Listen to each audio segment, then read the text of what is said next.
বরকতময় সময়, আর সব মানে হলো রাত। তো বরকতময় রাত এটা হলো শবে বরাত, আমরা যে নামে চিনি, কিন্তু হাদিসের ভাষায় এটাকে বলা হয়েছে লাইলাতুন নিসফি মিন শাবান, শাবানের মধ্যরাত। এই রাতের ইবাদত সম্পর্কেও হাদিসের মধ্যে বর্ণনা পাওয়া যায়। তো এই রাত সম্পর্কে বিভিন্ন রকম মন্তব্য আমাদের আলেম সমাজের মধ্যে আছে। তবে আমি যে কথাটা বলতে চাই সেটা হলো, যদি নফল নামাজ হয়, অন্য সময় পড়লে যদি সওয়াব হয়, তাহলে বরাতের রাতে লাইলাতুন নিসফি মিন শাবানে শবে বরাতে নফল নামাজ পড়লে সওয়াব হবে না? অবশ্যই হবে। সুতরাং এই রাতটাকে ইবাদতের জন্য নির্ধারণ করা, হাদিসের মধ্যে গুরুত্ব আরোপ করা হয়েছে।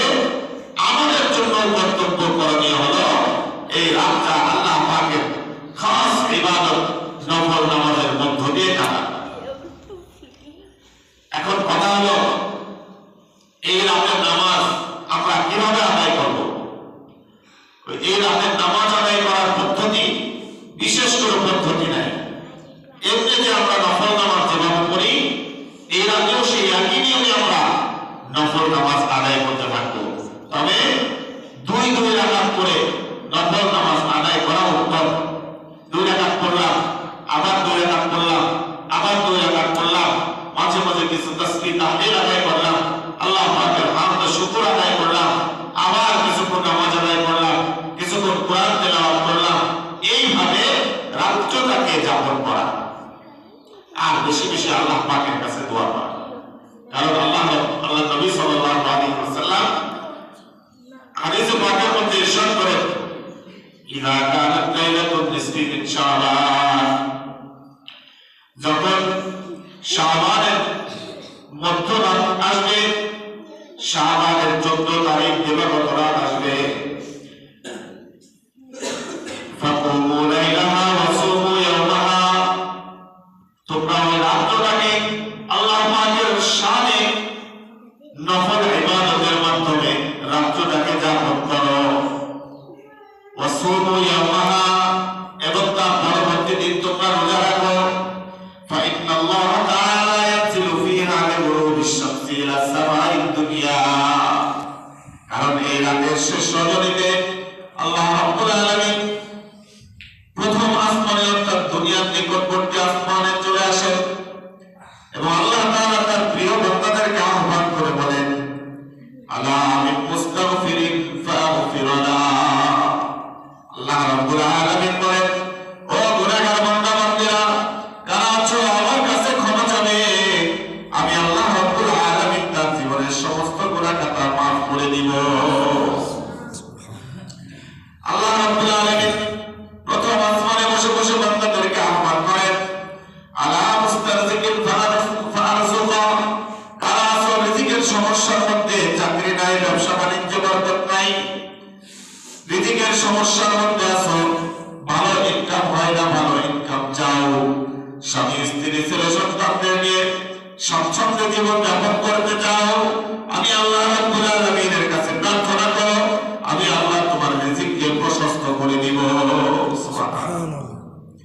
আল্লাহ রাব্বুল আলামিন বলেন, আলা মুবতালান ফাআফিয়া, কে আছো রোগাক্রান্ত, বিভিন্ন প্রকার খারাপ রোগে আক্রান্ত আছো, আর এই রোগের কারণে হাজার হাজার লক্ষ লক্ষ টাকা তোমার চলে যাচ্ছে, তুমি এর থেকে মুক্তি পাচ্ছ না, আমি আল্লাহ রাব্বুল আলামিনের কাছে মুক্তি চাও, আমি আল্লাহ তোমার সব ধরনের রোগ থেকে মুক্তি দান করে দিব।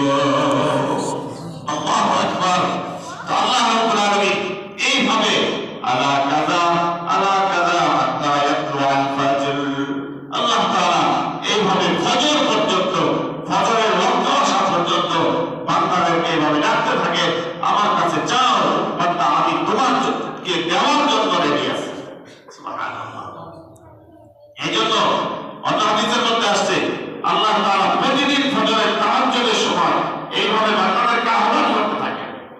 সুতরাং এই শবে বরাত বা লাইলাতুন নিসফি মিন শাবানকে কেন্দ্র করে আমাদের প্রত্যেকের উচিত বেশি বেশি নফল নামাজ, আল্লাহ পাকের কাছে কেন্দ্র করে রুটি এবং হালুয়া। আছে না? আছে।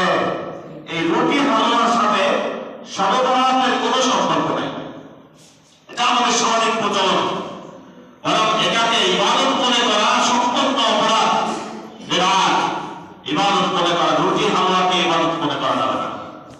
এটা ইবাদত মনে করলে বেদাত হবে, ইবাদত মনে না করলে সেটা মুবাহ হবে। তবে আমরা এই দিনে আমাদেরকে রুটি হালুয়া খেতে হবে, এটা সম্পূর্ণ ভুল ধারণা এবং এর থেকে আমাদের বের হয়ে আসা উচিত। কারণ একটা ইতিহাস বলা হয় যে নবী আলাইহিস সালামের উহুদের যুদ্ধের সময় দাঁত ভেঙে গেলে তিনি গোশত রুটি খেতে পারেন নাই, এই জন্য তিনি রুটি হালুয়া খেয়েছেন। এটা উহুদের যুদ্ধের সময় আল্লাহর নবীর দন্ত মোবারক শহীদ হয়েছে, এটা ঠিক, কিন্তু সেই তারিখ তো লাইলাতুল নিসফির শাহবান না। তাহলে ওটাকে এখানের সাথে লাগিয়ে আমাদেরকে বিভ্রান্ত করা হচ্ছে এবং আমাদের মধ্যে ইবাদতের মধ্যে এবং বেদাতের মধ্যে খলল করে দেওয়া হচ্ছে। সুতরাং এইগুলোকে আমরা ছাড়বো। আমাদের রুটি হালুয়া খেতে মনে চায়, বছরের যে কোনো সময় আমরা করে খেতে পারি, কোনো সমস্যা নেই, কিন্তু এর সাথে আমরা এটাকে মিলাবো না, এটাকে আলাদা করার চেষ্টা করব। 3 নম্বর বিষয় হলো এই শবে বরাতকে কেন্দ্র করে দেখবেন অনেক কবরে বাতি হয়, মোমবাতি জ্বালায়। এটা বেদাতীদের কার্যক্রম। এটা আমরা কখনো হিন্দুদের কার্যক্রম কবরে বাতি ধরানো, এটা আমরা মুসলিমরা কখনো আমাদের কারো কোনো মুরব্বীদের কবরে মোমবাতি বা বাতি ধরাবো না। এটা সম্পূর্ণ বেদাতী এবং শরীয়ত বিরোধী কাজ, এই কাজ আমরা কখনো করবো না। 4 নম্বর হলো এই শবে বরাতকে কেন্দ্র করে অনেকে দেখবেন মনে করে যে রাতে গোসল করাটা সুন্নাত বা মুস্তাহাব, মনে করে রাতে গোসল করে। তাদের বিশ্বাস থাকে যে গোসল করলে তার জীবনে শরীরের থেকে যত গুনাহ হয়েছে এই সব গুনাহ ধুয়ে মুছে যাবে। এটা একটা ভুল ধারণা। কোরআন হাদিসে এই গোসল করার কোনো সুন্নাত বা মুস্তাহাব প্রমাণিত হয় না। সুতরাং এই সমস্ত শরিয়াত বিরোধী কাজে আমরা যাবো না, বরং আমরা আমাদের শর্ত অনুযায়ী মাগরিব থেকে নিয়ে ফজরের সময় আসা পর্যন্ত যত পারি বেশি বেশি করে আমরা আল্লাহ পাকের কাছে দোয়া করব, নফল নামাজ পড়ব, কোরআন তেলাওয়াত এবং তাসবিহ তাহলিল এগুলো করার জন্য চেষ্টা করব। কি তৈরি আছে সবাই ইনশাআল্লাহ? আরেকটা ব্যাপার আছে আজকে বলি, সেটা হলো আজকে লাইলাতুল বারাতের সাথে সাথে আমাদের দেশে আরেকটা নতুন ডেট পালন হবে, সেটা কি ভ্যালেন্টাইন ডে। ভ্যালেন্টাইন ডে সম্পর্কে লম্বা আলোচনা আমি করতে গিয়ে না পোষণ করি।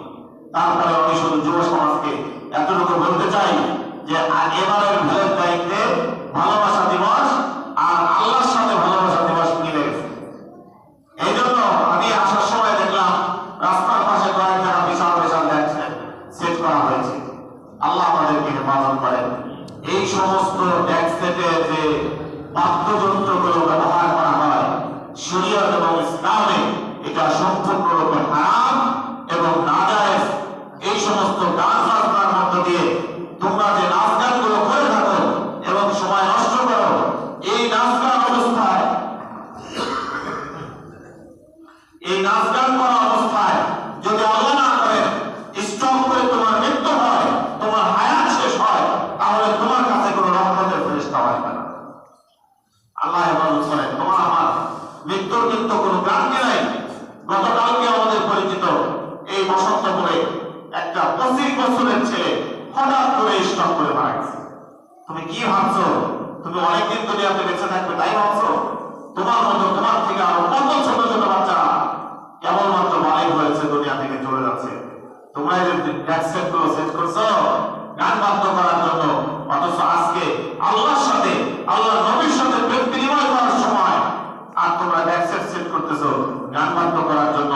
আল্লাহর সাথে যুদ্ধ ঘোষণা করো।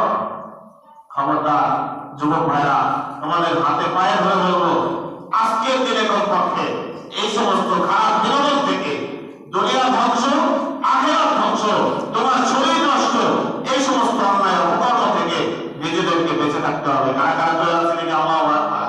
যুবক ভাইরা, আল্লাহ তোমাদেরকে দ্বীন বিজয়ের জন্য, দেশে ইসলাম প্রতিষ্ঠার জন্য কাজে লাগান। সকলে বলে আমিন।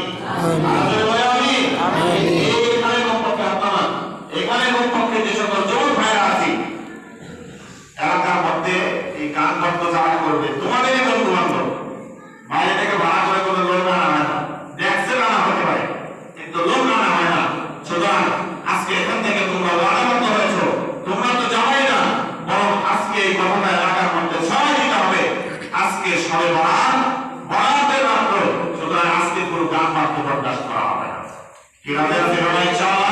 ইনশাআল্লাহ। এলাকার মুরব্বী যারা আছেন এখনো বন্ধ শুরু হয় নাই, হয়তো তারা নামাজের পর থেকে শুরু করবে, চিন্তা ভাবনা করতেছে। একে তো শুক্রবারের দিন, এই শুক্রবার সবচেয়ে বরকতপূর্ণ দিন সপ্তাহে। দুই নম্বরে শবে বরাত বা লাইলাতুল নিসফি মিন শাবান, এই বরাতের রাত সামনে আসতেছে। 3 নম্বরে এই ইবাদতের রাতে আমরা কোনো প্রকার গান বাদ্য দেখতে চাই না, ঠিক আছে ইনশাআল্লাহ। এই জন্য এলাকার মুরব্বীরা তাদেরকে বোঝায় সমঝায় হোক, হাতে পায়ে ধরে হোক, প্রয়োজনে পিঠে দু চারটা দেওয়া লাগলে দিয়ে হলেও তাদেরকে ফেরাতে হবে, কি বলেন ঠিক কিনা? হ্যাঁ, আর যারা এগুলো ভাড়া দেয় প্রয়োজনে তাদেরকেও বলবেন যেগুলো এখান থেকে ক্ষতিগ্রস্ত হলে কোনো প্রকার ডোনেশন পাবে না। তাদেরকে বলে আসবেন যে আমাদের এলাকায় কোনো বাদ্যযন্ত্র বাজলে যদি ক্ষতিগ্রস্ত হয় তাহলে কোনো প্রকার ডোনেশন দেওয়া হবে না। এইভাবে যদি বলে দিতে পারেন ইনশাআল্লাহ আশা করা যায় এলাকার এই সমস্ত গান বাদ্য এবং অপসংস্কৃতি, অশ্লীল বেহায়াপনা এগুলো দূর হবে। আজকে আমরা এই বিভিন্ন প্রকার সমস্যায় পড়া একটা গুরুত্বপূর্ণ কারণ এই বেহায়াপনা এবং অশ্লীলতা। আজকে এই ভালোবাসা দিবসগুলোতে কি হয় দেখবেন, সমস্ত পার্ক, সমস্ত ঘোরাফেরার জায়গাগুলো আজকে বেহায়াপনায় ভরপুর হয়ে যায়। এগুলো ফেরানোর জন্য আমাদেরকে চেষ্টা করতে হবে, আমাদের সন্তানদেরকে আমাদেরকে ফেরাতে হবে। আল্লাহ রাব্বুল আলামিন আমাদের সবাইকে বুঝদার করেন এবং সব ধরনের নাফরমানি থেকে ফিরে আল্লাহ তাআলা এই শুক্রবারের মর্যাদা এবং লাইলাতুল নিসফি মিন শাবানের শবে বরাতের মর্যাদা বুঝে বেশি বেশি আমল করে নৈকট্যতা হাসিল করার তৌফিক দান করেন। সকলে বলে আমিন, আরো বলে আমিন।